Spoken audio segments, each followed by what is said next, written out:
साहित्यिक कृतियों पर बनी फिल्मों पर सत्यदेव त्रिपाठी जी कर रहे हैं नाट्य कृतियों पर बनी फिल्मों की चर्चा। तो खुरपा उसने उठाया और उसको यहाँ काटा, अपने को भी यहाँ काटा, कहा देख मेरे तेरे खून में कोई फर्क है। इतनी प्रगतिशील बात दर्जा 4 में हमने जो सुनी वो आज तक नहीं भूली। फिर सनी देओल का हमने वो सुना जो वकील घर में घुसता उसको मार रहे हैं, तो कहता है कि इसका खून जरूर पीला होगा मेरा खून तो लाल है, क्योंकि वो विलेन है। तब हमें बार बार ये दृश्य याद आता है कि एक बात कहकर के वो सारी जाति भेद की सारी बातों को इस कदर खत्म कर देता है कि हम थीसिस लिखते रहें, बताते रहें कि जातिवाद बेकार है, मनुष्य एक है, उसका खून एक है, उसकी जाति एक है, उसकी नस्ल एक है, नहीं फर्क पड़ेगा। ये फिल्म की ताकत है, ये संवाद की ताकत है, और संवाद उसमें जो निकालता है। बहुत फिल्में बनी विदेशिया पे, नाटक तो खूब खेला गया उन पर, फिल्में भी कई बनी, कम से कम 3 फिल्में, तो उसके अलावा कम से कम और 2 फिल्में हमने भी देखी। एक जो विजय ने भी देखा किया थोड़े दिन पहले। तो इसकी बात हम इतनी ही कर देते हैं कि वो अंतर्जातीय विवाह पर थी और गांव की बात थी, और वो बहुत सारे आगे उसके वर्जन बहुत हैं, बहुत सारे संस्करण हैं। अब क्या होता है कि ये भी एक बड़ा भारी विचार का विषय होता है कि ओरिजिनल जो मूल कृति है, जब आप फिल्म बनाते हैं तो उसमें क्या जोड़ देते हैं और क्या काट देते हैं, क्योंकि एक अलग कला है। उपन्यास एक अलग कला है, नाटक अलग कला है। हो सकता है वो चीज़ मंच पर न दिखाई जा सकती हो इसलिए काट दिया गया हो, फिल्म पर्दे का माध्यम में दिखाया जा सकता है इसलिए वो जोड़ देते हैं। तो हम ये भी बात करते हैं क्या जोड़ देते हैं, क्या घटा देते हैं। जोड़ना घटाना कभी भी इतना हो जाता है, विदेशिया यही हुआ है। विदेशिया जो लेटेस्ट फिल्म मैंने देखी वो उससे कोई लेना देना नहीं है उसका, लेकिन मूल बात वही है कि अंतर्जातीय विवाह। अब हम मृच्छकट्टी की बात करते हैं। क्लासिक फिल्म बनी है मृच्छकट्टी पे, नाम याद है आपको? उत्सव। गिरीश कर्नाड ने डायरेक्ट किया, शशि कपूर ने जो 4-5 बढ़िया फिल्में शशि कपूर जी ने बनाई उसमें एक उत्सव है। और उसके मुझे जो खास बात बाजार की है या इमेज की है या कलाकार की है, अनाउंस हो गया था कि रेखा जी मिलेंगे तो फिल्म बनेगी। अमिताभ बच्चन और कमल हसन उसमें ओरिजिनल हीरोज थे। फिर अमिताभ बच्चन ने कुछ मना किया, फिर वो रोल शशि ने खुद किया, मेरे ख्याल से वजन बढ़ाना था। और कमल हसन शेखर सुमन का रोल शार्लिक का कैरेक्टर, वो तो इन्होंने ही किया, शशि जी ने तो उसका विलन का किया, लेकिन शेखर सुमन अमिताभ बच्चन सब आते रहेंगे जाते रहेंगे। उन्होंने ये कहा था कि रेखा मिलेगी अगर वसंत सेना के रोल में तो हम फिल्म करेंगे, लेकिन उन्होंने फिल्म की और वो सचमुच देखते रहिए। कितनी बार हमने देखी है वो फिल्म उत्सव, वो क्लासिक है, एक दृश्य उसके क्लासिक है। आप मेरी रुचि को जरा वो कहेंगे कि मेरी रुचि कैसी है। एक उसमें दृश्य ऐसा, संस्कृत साहित्य में एक कल्पना है नीमी बंध की। नीमीम प्रति प्रणयते तो करे प्रियण सख्य शपाम यदि किंचित स्नामि। जब नीमी बंध पे प्रेमी का हाथ जाता है तो वो कहती है कि कसम है अगर मुझे कुछ और उस वक्त याद आए, तो वो सिर्फ उसमें इन्वॉल्व हो जाती है। नीमी बंध वो गांठ होती है, संस्कृत के क्लासिक्स हैं, सब उसके रिचुअल्स हैं कि जिससे खोल देने पर निर्वस्त्र हो जाती है स्त्री। इसे उत्सव ने करके दिखाया। जब वो थैली लेकर के वहाँ रात को पहली बार मिलने जाती है, और वो फिल्म ही वो माध्यम है जहाँ हो सकता है और कहीं हो नहीं सकता। कोई पिन है जो पिन हटाते ही शेखर सुमन के झम से वो बहुत सारा सज के ढेर सारे श्रृंगार गहने वहने पहन के झम से 1 मिनट में वो सब कुछ गिरता है, लेकिन दृश्य खत्म हो जाता है, आप कुछ देख नहीं सकते। तो फिल्म ये है कि सब कुछ दिखा दिया, आपने देखा कुछ नहीं। ये भी ताकत है इसकी, आपने देखा कुछ नहीं, दिखा दिया सब कुछ, लेकिन समझ में सब आया। समझ में सब, बस वही बात है कि बिना देखे दृश्य माध्यम है, मगर दृश्य माध्यम ऐसा अदृश्य पेश करता है कि आप सब देख लेते हैं, बिना देखे सब देख लेते हैं। यही गिरीश कर्नाड के डायरेक्टर की यही खासियत है। व्यावसायिक फिल्म होती तो एक एक कपड़ा उतारता और फिर एक एक अंग उसका दिखाता, तो प्रदर्शन होता तो वो ग्राहक को बेचता फिल्म। एक कला है जो बिकती नहीं, आप तक पहुंच जाती है, कम्युनिकेट हो जाती है। आगे बढ़ो। हाँ हाँ बिल्कुल, एक ही फिल्म बैठक जाएंगे तो जो 10-5 फिल्में मैं लेकर आया वो रह जाएंगे। बिल्कुल पूरा सुनेंगे आपको। हाँ, मैं 2 फिल्मों का जिक्र करूंगा। मराठी में एक लेखक हैं, हुए अब तो नहीं है, जयवंत दड़वी। जया दादर रहते थे। अब चूंकि मैं नाटक वाले फील्ड में हूँ तो मराठी, गुजराती, हिंदी सारे नाटककारों और उनके घर आना जाना सबके साथ रहा। कौन क्या खाता है, कौन क्या पीता है, कौन कैसे लिखता है भी बता सकता हूँ मैं। जयनंद दड़वी लिखने गोवा जाते थे, मछली बहुत पसंद थी उनको, जो मछली खाते थे तो उनको लिखने तैरना आती थी। मैं उनसे गोवा भी मिला, 5 साल में गोवा भी जाता, तब भी वहाँ उनसे दर्शा बुक स्टॉल में मिला करता था। तो उनके 2 नाटकों पर फिल्म मेरी अद्भुत फिल्में हैं। एक तो पार्टी है जो गोविंद निलानी ने बनाई, आप ज़रूर देखिए, आपने देखी नहीं होगी मुझे पता है। उत्सव देखिए क्योंकि वो पॉपुलर भी है, क्लासिक भी है। ये क्लासिक नहीं है, रियलिस्टिक फिल्म है पार्टी। और दूसरी है उनका नाटक है बैरिस्टर। बैरिस्टर पर फिल्म बनी राव साहब, और वो विजय मेहता ने बनाई, और राय साहब का रोल किया अनुपम खेर ने, और विजय मेहता ने खुद उनकी चाची का रोल किया जो विधवा है, वो विधवा जीवन पर है। हमारे यहाँ अजीब है कि विधवाओं को हम आधुनिक बनाना चाहें अगर आज, जैसे मेरी माँ ही थी, मैंने अभी संस्मरण लिखा है माँ पर बड़ा लंबा, हम कहें कि उसको कि मैं बम्बई जा रहा हूँ तो तुम्हें सामने खड़ी करके जाऊँगा क्योंकि तुम मेरी माँ हो, वो कहती नहीं मैं विधवा हूँ, तुम्हारा अनिष्ट हो जाए। और जब मैंने खींच के उसको सामने खड़ा करके पहली बार आया तो उसने तब तक खाना नहीं खाया जब तक मुंबई से चिट्ठी नहीं चली कि मैं पहुंच गया। इतना उन्हें कलंकित कर दिया गया। तुलसी तक ने विधवन के श्रृंगार नवीना कह के व्यंग्य किया है। अगर विधवाएं श्रृंगार करें तो बुरी बात है। वो चाची ऐसी है कि अनुपम खेर उसमें एडवोकेट है, बैरिस्टर है, वो पढ़ के आए हैं विदेश से, वो चाहते हैं कि वो चाची उनकी आराम औरत तरह रहे, विधवा होना कोई पाप नहीं है। मना करते हैं नाई को कि ना आए बाल काटने, लेकिन वो कहीं बाहर गए हैं, चुपचाप बुलवा के बाल कटवा लेती हूँ। और जब वो आते थे ऐसे एक ही चीज होती है। अनुपम खेर का वो चरित्र जो उस मॉडर्न समाज से आया था, इस समाज में डाइजेस्ट नहीं कर पाता और पागल हो जाते हैं। अंतिम दृश्य आता है कि आराम कुर्सी पर अनुपम खेर बैठे हुए हैं, ऐसे ऐसे झूम रहे हैं, मतलब वो संकेत है कि ये इनका दिमाग सटक गया है। क्योंकि इतनी कॉमन सी बात है कि औरत हर औरत है, पति मर जाने का क्या मतलब होता है, कोई मतलब नहीं होता। लेकिन हमने इस तरह इन चीजों को लाद दिया है, इम्पोज कर दिया है उस समय पर कि आज भी अगर कोई विधवा हुई तो अपने आप सामने आना, श्रृंगार करना, वो सब करना बंद कर देती है। तो ये राव साहब थी, बहुत अच्छी फिल्म है। और दूसरी पार्टी नेक्स्ट स्लाइड्स पे, घोर रियलिस्टिक फिल्म है। उसका विधान ये है कि एक कमरे में पार्टी चल रही है, बस उस कमरे के बाहर कुछ नहीं, और कोई पी रहा है, कोई बातें कर रहा है, कोई खा रहा है। और वो विजय मेहता जी का जो रोल है उसमें, वो एक शब्द दुबे जी याद करते थे, सज्जो दुबे, कल्चरल वल्चर, सांस्कृतिक गिद्ध मुझे ही कहते थे। तू तो कल्चरल वल्चर हो गया, मतलब हर नाटक में मौजूद, हर भाषण में मौजूद।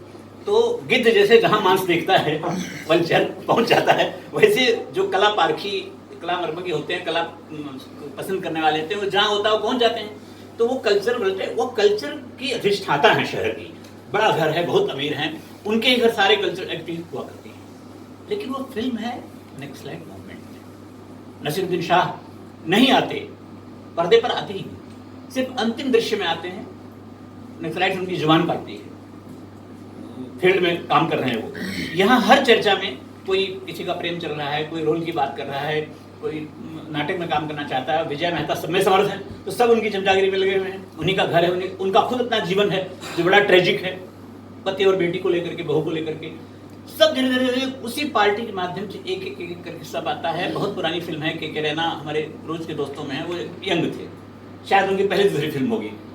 तो उस जवानी को फिल्म में अंतिम दृश्य में वो जिनकी चर्चा बार बार आती है, नाम मुझे भूल रहा है, नसीरुद्दीन वाले कैरेक्टर का नाम इस वक्त मुझे भूल रहा है, बार वो चर्चा आती है। अंत में वो आते हैं, नक्सलाइट्स उनकी जीभ काटती है, वो बोल नहीं सकते, खून से भरा हुआ मुंह ले हुए अंतिम दृश्य में वो आते हैं और नाटक खत्म होता है। मैं बहुत सारे प्रयोग करता हूँ। गांव के अपने नाती नातिनों को पकड़ के बिठा दिया, टीवी पर फिल्म आ रही थी, टीवी पर फिल्म आ रही पार्टी, मैंने बहुत बार देखी, तो उनको मैंने बिठा दिया, कहाँ सब लोग देखोगे, सुबह मैं पूछूंगा तुम लोगों से क्या समझ में आया।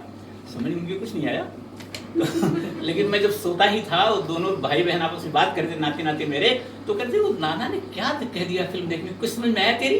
तो वो कहता है तेरी कुछ समझ में आया? बोला हाँ मेरी वो समझ में आया, जो उससे प्रेम करता है ना, उसको भगाती है मार के, प्रेम नहीं करना चाहती, उसके पीछे पड़ा हुआ है, वो मेरी समझ में आया। इतना है।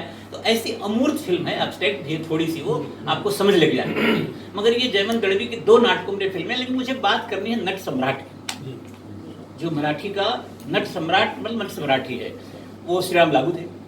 श्री राम लागू ने 250-300 शोज किए थे उसके, और उनका नाम ही नट सम्राट हो गया था, नटों के सम्राट।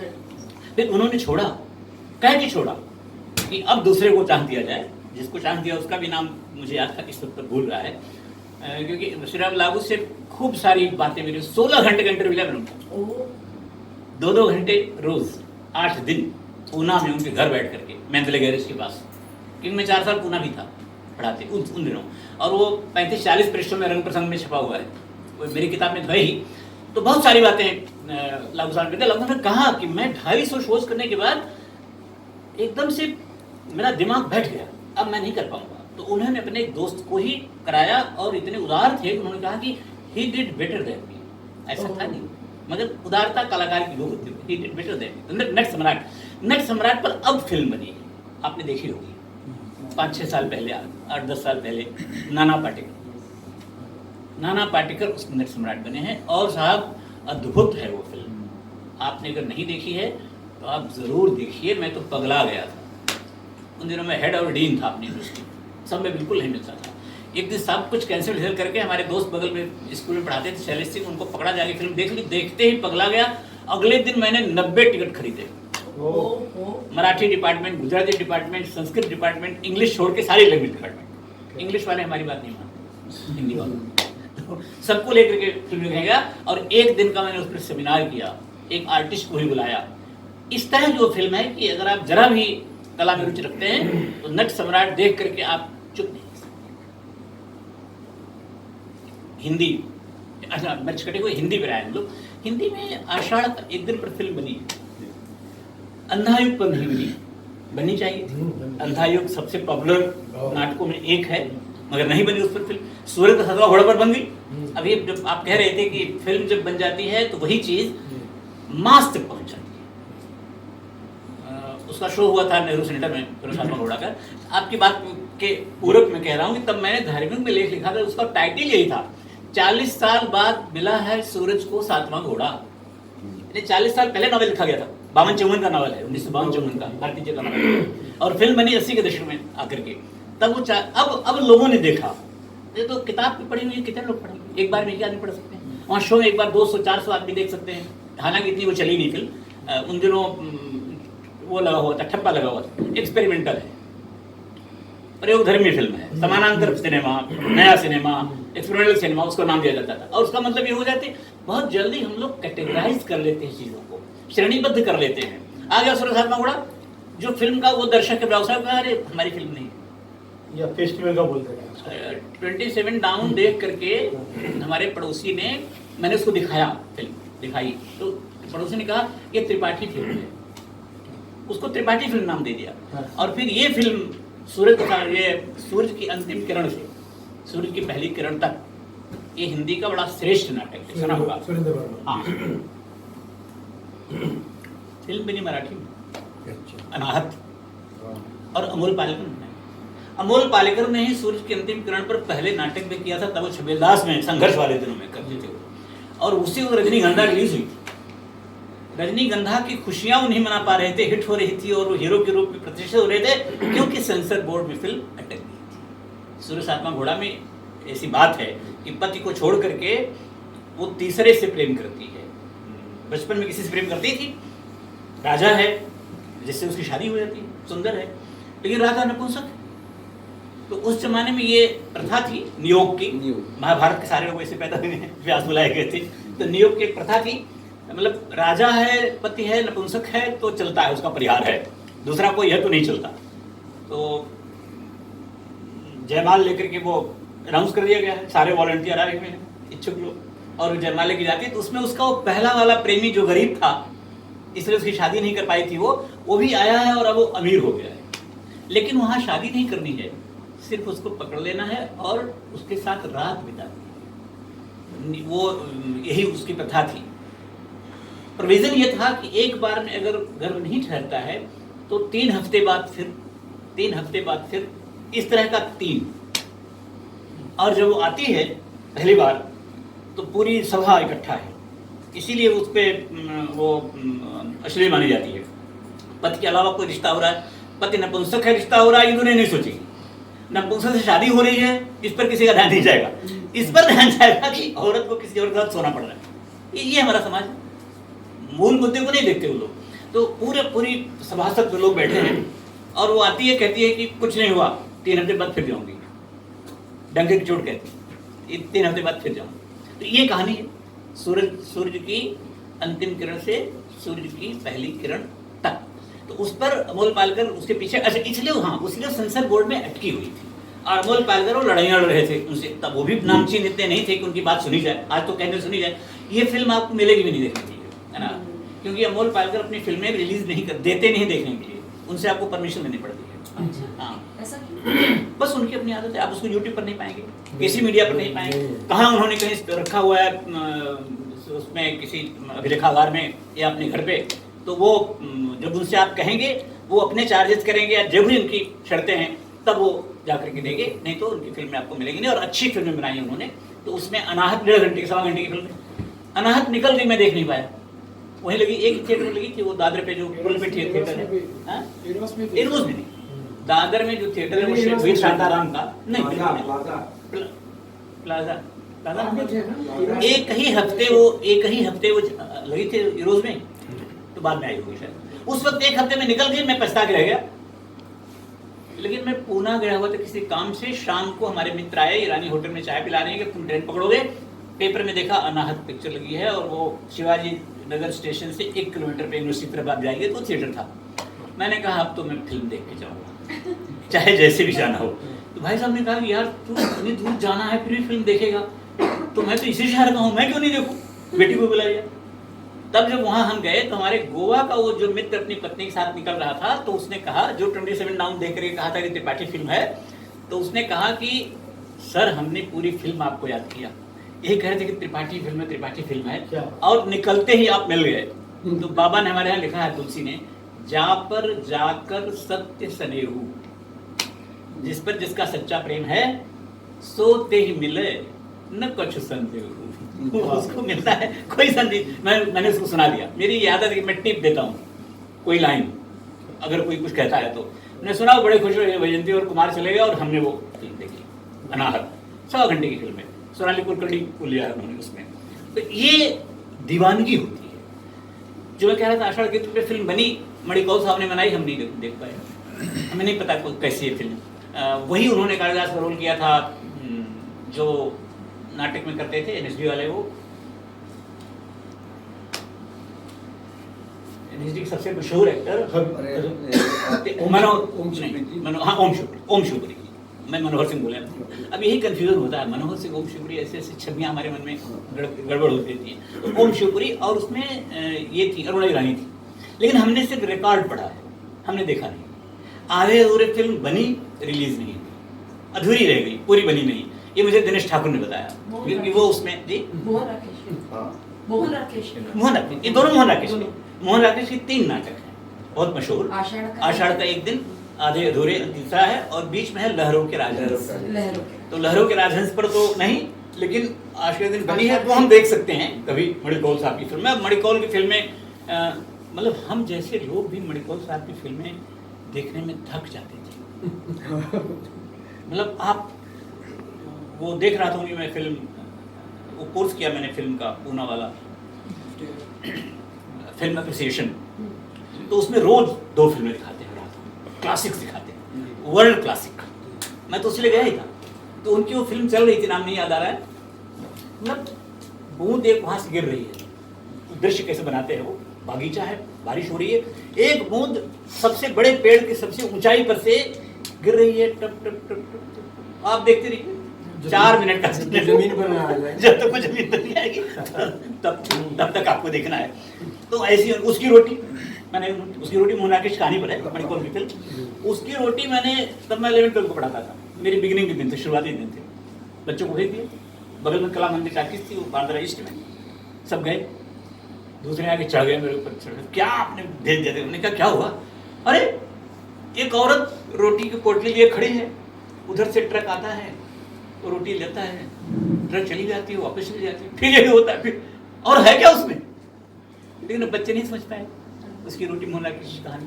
तो मणिकौल की फिल्में ऐसी हैं, लेकिन आषाढ़ के एक दिन फिर भी हमको देखनी है, हम देख नहीं पाए हैं। तो देखो इसमें और मैं क्या देख रहा हूँ,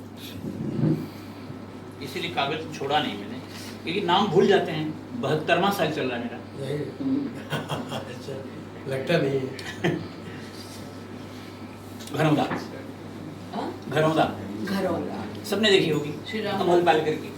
और नाटक है वो शंकर शेष का। शंकर। तो बताने की इतनी जरूरत नहीं उसमें। घर की समस्या है जो मुंबई में होती है, उसका वो बड़ा अच्छा डायलॉग है कि जब वो अमोल पालेकर आते हैं, इंजीनियर से छोटे वाले पद पर हैं, तो जिस तांगे पर जाते हैं जिनके घर उनको रुकना है, उन्हीं की बेटी से उनका प्रेम हो जाता है। वो जरीना भाव है। तो वो पूछता है उनके जरीना भाव का बाप कि वहाँ कहाँ रहते हो? तो बोला कि किसी के यहाँ रहता हूँ। बात यह है कि भाई शादी क्यों नहीं कर लेते, जिसे शादी कर लो उसी घर पे रह लो। मैंने कहा, उसने कहा जिससे मेरी बात चल रही है ना, जिस लड़की से, उसका बाप भी मेरे ससुर घर रहता है।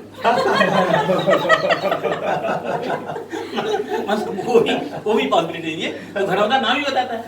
और शंकर शेष सिंह नागपुर के थे, बॉम्बे में खूब रहते थे। अविनाश वाले उस ग्रुप से उनका बड़ा परिचय था, खूब सारे उनके नाटक खेले गए। तो लेकिन उनके एक और 2004 पर फिल्म नहीं बनी शंकर शेष की, घरौंदा पर बनी फिल्म। तो एकोमोडेशन की समस्या है। अब फिल्म आप देखिए, उसमें वो भी है लड़का। अभी अभी बनी है फिल्म गोडसे @गांधी.com, असगर वजाद साहब, और बड़े विवादों में आ गई क्योंकि उसमें नाटक में ही फैंटेसी है कि गांधी जी मर के भी मरते नहीं। गोली लगती है, जीवन में आदमी को समझ आता है, लेकिन फिल्म में जिंदा रह सकता है। फिर उनको जेल होती है क्योंकि उन्होंने नियम तोड़ा है। वो बात बताने की है। गांधी जी ने ये कहा था कि आज़ादी मिल गई तो कांग्रेस को खत्म कर दो। कांग्रेस सिर्फ आज़ादी के आंदोलन की लड़ाई के लिए बनाई गई थी, ऐसा गांधी जी का कहना था। उन्होंने खत्म नहीं किया और आउट ऑफ डेट हो गए, मतलब आउटसाइडर हो गए थे। आउटसाइडर हो गए थे। जो लोग सत्ता में आना चाहते थे उनकी गांधी जी से पट नहीं रही थी। गांधी ने कहा, तुम लोग सरकार बनाओ, जैसे करो, मैं अपनी सरकार अलग बनाऊंगा। ऐसा नाटक कहता है उसी थीम को लेकर के। और जाके कहीं दूर अपनी व्यवस्था चलाते हैं। तो उस अपनी व्यवस्था चलाने के लिए अब इलेक्शन होने वाला है। सत्ता ने इलेक्शन किया, उन्होंने कहा इलेक्शन हो गया। 4 गाँव को जो उन्होंने पकड़ा था, कहा यहाँ इलेक्शन हो गया, यहाँ ये प्रधानमंत्री है, यहाँ वो है, वहाँ वो है। जो वन मंत्री है, जंगल मंत्री है, वो लकड़ी काट रहा है लगाने वाली, मतलब मंत्री चैम्बर में नहीं बैठे। ये उनकी कल्पनाएं थी गांधी जी की कि हम गांव तक पहुंचेंगे, गांव के लिए आज़ादी हमने ली है। तो इस जुर्म में गांधी जी को जेल होती है और वो मरा नहीं है गोडसे जेल में है। ये फैंटेसी क्रिएट की उन्होंने। तो गांधी जी ने कहा कि मुझे उसी कमरे में रखो जिसमें गोडसे है।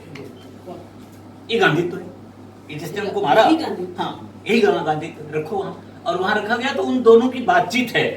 यही नाटक है। जो फिल्म आई है उसमें थोड़ा और बड़ा चढ़ा दिया गया है, इसीलिए विवाद में पड़ गई और देखी नहीं गई।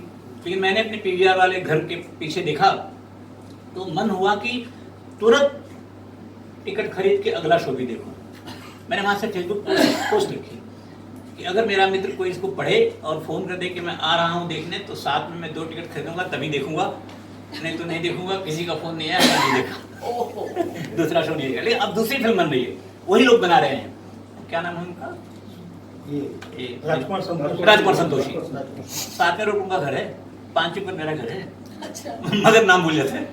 तो राजकुमार संतोषी बना रहे हैं जिस लाहौर नहीं देखा, असगर वजाद का नाटक। जिस लाहौर नहीं देखा, 3 जन्मे ही नहीं। अब खूब चल रहा है नाटक, देश का पूरे विश्व में चल रहा है। हाँ, देश का नाटक खूब चल रहा है। और हबीब साहब ने किया था, उससे पॉपुलर तो हबीब साहब ने किया। और वो पहले उन्होंने 45 मिनट का बनाया था। मैंने उसको हबीब साहब के 3 शो देखे हैं, 45 मिनट का, 1.25 घंटे का और एक पूरा। और जितनी बार हमने नाटक देखा उतनी बार उसका एंड उन्होंने बदल दिया था। इम्प्रोवाइजेशन कहते हैं नाटक में इसको। जब उनको लगा कि अब ये भी कहा जा सकता है, वो भी कहा जा सकता है, वो भी कहा जा सकता है, वैसा उन्होंने किया। अब फिल्म बन रही है, हम बड़ी उत्सुकता से उसके इंतजार में हैं कि वो कौन सा एंड ले आते हैं। नाटक वाला आए हो, लेकिन राजकुमार संतोषी ने पटकथा लिखी है। पटकथा में असगर वजाद भी शामिल थे, जो लेखक खुद हैं। तो लेखक को जितना लिखना था नाटक में लिख दिया। उसके आगे का जो जोड़ है उसमें होता ये है गोडसे में कि इतना दोनों एक दूसरे से प्रभावित होते हैं। गोडसे से गांधी भी, गांधी भयंकर वैचारिक नाटक है, थॉट प्रोविक नाटक है। तो जब हाँ। जब बाहर निकलते हैं गांधी वहां से, तो भीड़ में कोई मारना चाहता है उनको, और गोडसे देख लेता है कि वो मारना चाहता है, तो वो सामने आ जाता है गांधी के, खुद गोली खाने सामने आ जाता है। इतना परिवर्तन गोडसे का हो गया। ये बात पे जब एक पत्रकार ने असगर बजाज साहब से पूछा कि गांधी और गोडसे दोनों एक ही जेल में एक साथ रहते हैं, तो उन्होंने कहा हालात से बनते हैं और हालात में बदलते हैं। तो वो गोडसे उस समय हालात से बना और जब साथ में रहे तो बदलाव आ गया, इसका उनका कहना। मैं दो बातें और बताऊंगा, फिर अंग्रेजी के बहुत नाटक फिल्म बनी है जो मेरा विषय नहीं है। एक दो एग्जांपल उदाहरण मैं आपको दे दूंगा। लेकिन उसमें हम एक आध बात जानना चाहेंगे, जैसे शेक्सपियर के नाटकों में कई फिल्में कई हैं, फिल्में तो भारत के जो नाट्य लेखक हैं उनकी फिल्मों, उन पर इतनी फिल्में नहीं बनी हैं, तो क्या नाट्य लेखक कम हैं या वैसा लिखते नहीं हैं? कम ज्यादा नहीं है, वो बहुत चीजें पहुंचती कहाँ तक है ये देखना है। जैसे हमने कहा ना कि एक्सपेरिमेंटल फिल्में बनती बहुत अच्छी हैं, लेकिन हमारे दर्शकों ने ही बाढ़ बना दी, ये हमारी नहीं है, ये उनकी फिल्म है, तो वो देखने से रह गई, मास उसको नहीं देखता। हमने डिवीजन बेकार बनाया, ये मास की है, क्लास की है। लेकिन अब वो जब से मल्टीप्लेक्स है, जब से खत्म हो 400 गया साल पुराने हैं, हाँ। और वो हमारे यहाँ 150 साल का शासन भी हुआ। अब आप क्यों नहीं इस बात पे विचार करते कि जब पारसी थिएटर आया तो वो क्यों अंग्रेजी में आया, फिर हिंदुस्तानी में हुआ वो, तो वो उनके लिए आया था, हमारे आया नहीं था। तो उन्होंने अपनी चीजें ला करके यहाँ दी, हमारे यहाँ नाटक उस तरह खेले नहीं जाते थे, उनका तो उद्देश्य व्यवसाय करना था। तो उन्होंने अपनी चीजों को पॉपुलर किया। यही देख लीजिए आप, बंगला के राइटर बंगला में जितने पॉपुलर हैं, जितने मशहूर, जितने पढ़े जाते हैं, दूसरे देशों में कलाकारों की, साहित्यकारों की जो इज्जत है, रसियन संस्करण में पढ़ रहा था, तो एक आम आदमी रूस का अगर जाता रहता है और किसी लेखक की वहाँ समाधि है तो वो जूता निकाल के वहाँ जाके प्रणाम करता है। हमें तो किसी को मालूम ही नहीं किस लेखक की समाधि कहाँ है और किस लेखक की समाधि है कहाँ, हम जीते जी की परवाह नहीं कर रहे हैं। तो ये सारा का सारा जो सिस्टम है ना, एक बड़ा तंत्र है इसके पीछे को क्या हुए। अब 2 and 2 makes 4, 2 दूनी 4 किशोर कुमार ने बनाई, उसी पर संजीव कुमार ने अंगूर बनाई, तो संजीव कुमार ने नहीं बनाई, संजीव कुमार डबल रोल में है, उसमें पहली फिल्म, हाँ उसमें किशोर कुमार डबल रोल। अब उनकी बहुत सारी फिल्में चारों तरफ चल रही हैं शेक्सपियर के नाटकों की। तो पिग्मेलियन उनकी नहीं है, मगर पिग्मेलियन कितना बनी, मनपसंद हिंदी में फिल्म बनी है उस पर, लेकिन उस पर नाटक कितना खेला गया। संतुरंगेली बनी उसमें गुजराती में, गुजराती के बहुत सारे किताबों की, नाटकों की फिल्में बनी हैं जो हमको मालूम नहीं है, क्योंकि उस पर अक्सर व्यावसायिक फिल्में बनती हैं। वो जो 1 Not 2 Not Out फिल्म देखी आपने? 1 Not 2 Not Out, Amitabh Bachchan और ऋषि कपूर की, वो गुजराती का इसी नाम से नाटक है, सौम्य जोशी का। तो कई बार ऐसा होता है कि हमारे नाटक पर फिल्म बन रही है और हम अपने नाटक को जानते ही नहीं कि ये उस पर फिल्म बन रही है। तो नाटक और फिल्मों का जो रिश्ता है वो बहुत करीबी है। तो अंग्रेजी वाले में ज़्यादा दो बातें और करूंगा, एक बात और करूंगा, दो नाटकों की करूंगा कि हम बात कर रहे हैं नाटकों पर बनी फिल्में, लेकिन कई बार ऐसा होता है कि उपन्यास कहानी पर नाटक बन जाता है और फिल्में बन जाती है। अब गोदान पे खूब नाटक बने, गोदान है उपन्यास, मूलतः प्रेमचंद ने उपन्यास लिखा है, लेकिन हाँ वो कहानी है। तो गोदान पे नाटक बना, एक हैंगल करते थे, इप्टा ने नाटक किया था, और फिर उस पर 2 फिल्में बनी। एक तो जेट्टी ने बनाई थी जिसमें राजकुमार को उन्होंने ले लिया था होरी के रोल में। राजकुमार एक भी मिनट होरी नहीं हो पाया, कि राजकुमार जहाँ रहते हैं राजकुमार रहते हैं, उनका अपने को वो चरित्र में ढाल पाना और बड़ा मुश्किल होता है। उनके अपने आग्रह हैं, उनकी अपनी बातें हैं, तो 1 मिनट के लिए वो नहीं मालूम पड़े। और सबसे बड़ी बात है कि उसका एक बड़ा पक्ष है गोदान में दलित जीवन। पहली बार प्रेमचंद ने वो दिखाया कि जब दाता दीन का लड़का पंडित का माता दीन सिलिया चमारिन से उसका संबंध हो जाता है, गर्भवती हो जाती है, तो होता रहता है। तो उसमें प्रेमचंद ने मतलब 34-35 में 1934-35 में उन्होंने ये दिखाया कि सारे हरिजन सिलिया को लेकर के आते हैं कि हम इसको पंडित के घर रखते हैं। अब ये पंडित घर रहेगी और मोर्चा निकाल देते हैं, और ऐसे में कोई पंडित का साथ नहीं देगा गांव का। ये ऐसा सेंसिटिव मामला है कि कोई साथ नहीं देगा। माता दीन को सब पकड़ते हैं और माता दीन के मुंह में हड्डी डाल देते हैं। वो लड़का जो पंडित जी का लड़का है, जिसका वो गर्भ है, इसके आगे प्रेमचंद दिखाते हैं कि उसमें होरी जो हीरो है उसका, हीरो का नाम होरी है, होरी। मात्रा बदल लीजिए, हीरो का होरी हो जाता है। तो होरी है और होरी की पत्नी धनिया है। धनिया इतनी तेज है, इतनी जीवंत और ज्वलंत चरित्र वाली है धनिया, कि उसकी चलती है ना ही सिर्फ होरी पर, पूरे गांव पर। सिर्फ धनिया पर कभी आधे घंटे की बात मुझे करनी हो तो मैं ढेर सारे एग्जाम्पल लेकर बताऊं कि एक स्त्री की कभी क्या इज्जत भी होती है। एक हमारे यहाँ नरेश मेहता का उपन्यास है, 2 भागों में, नाम उपन्यास है, उसमें नारी बेस्ड उपन्यास है। हर घर में, हर घर की मतलब नारी से हमारा रिश्ता बनता है। हमारे हिंदू समाज में रिश्ता नारी से बनता है। हमारी बिटिया कहीं जाती है तो उसका बच्चा होता है, तो हमारा भांजा होता है वो, और हमारी माँ कहीं से आई है तो उस नारी से बने हुए 3 पीढ़ियों की कहानी है उसमें, वो दिखाते हैं उसमें। तो नारी हमारे यहाँ किस तरह से ज्वलंत हो सकती है, ये प्रेमचंद ने धनिया के माध्यम से दिखाया। धनिया ने कहा कि सिलिया ब्राह्मण के घर में तो जाएगी नहीं, जाने देंगे नहीं वो लोग। अब चमटोल ने कह दिया कि हम रखेंगे नहीं, अपने घर के बगल में झोपड़ा डाल के सिलिया को रख लेती धनिया। जैसे त्रिशंकु को है, यज्ञ से हम जाएंगे स्वर्ग, तपस्या का बल खत्म हो गया विश्वामित्र की, तो अब वहीं तक ऊपर जा नहीं सकता, नीचे आ नहीं सकता, तो त्रिशंकु बन के अटका है, तो सिलिया वहां अटक गई। लेकिन बड़ा राइटर वो होता है, ये तो सामाजिक बात हो गई। जब तक आप किसी चीज से संवेदना से नहीं जुड़ते, वो जुड़ाव पक्का नहीं होता, सीमेंटेड नहीं। पैसा से, सुख से, सुविधा से, स्वार्थ से आप जुड़ेंगे, जिस स्वार्थ पूरा हो जाएगा, वो इमोशन है जो कभी मरता है, जो स्थायी होता है, परमानेंट रिश्ते जिससे बनते हैं।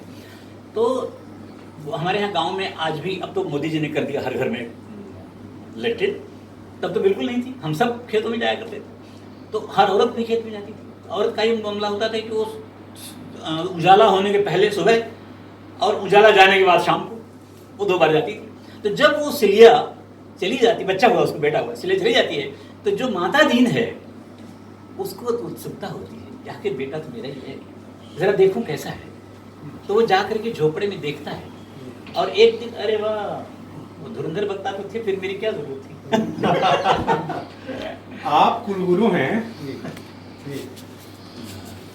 देखता है उसको, और कभी कभी उसको इतना इमोशन आता है कि जा करके उस बच्चे को चूम लेता है, और फिर अपने बाप से कहता है कि मैं उससे शादी करना चाहता हूँ, तो रहना चाहता हूँ।